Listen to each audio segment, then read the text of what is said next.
Dương một mơ pi vị thiên nhưក្នុងការធ្វើពងទាចំហុយដែលមានរសជាតិឆ្ងាញ់ងាយស្រួលធ្វើចំពោះអ្នកមិនទាន់ subscribe កុំភ្លេចជួយ like subscribe នៅរូបកណ្ដឹងដើម្បីទទួលបានវីដេអូថ្មីៗ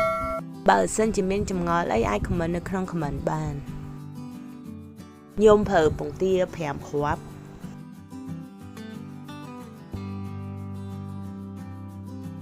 បាយវាឲ្យបែកសិនខ្ទឹមច្រាមមើមលាយវាឲ្យចូលជាតិគ្នាល្អ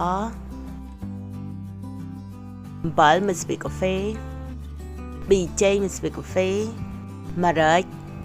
ខ្ញុំចង់ឲ្យវាមានរសជាតិរាងហឹរខ្ញុំដាក់ម្រេចរាងច្រើនទឹកស្អ៊ីវ1ស្លាបបាយ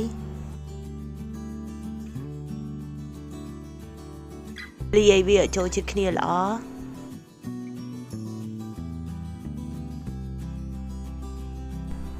ដាក់ទឹកសមួយចានគោមចូលដើម្បីឲ្យពងទាយើងពេលដែលចំហុយទៅវាទន់ឆ្ងាញ់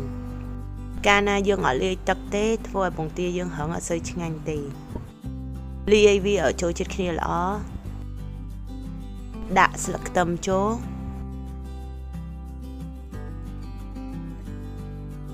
បន្ទាប់មកយកវាទៅចំហុយខ្ញុំចំហុយវាចំនួន20នាទីបន្ទាប់ពី20នាទីហើយវាឡើងឆ្អិនហើយពងទាចំហុយរបស់ខ្ញុំបានឆ្អិនរួចរាល់ហើយធានាថាឆ្ងាញ់អរគុណចំពោះការទស្សនា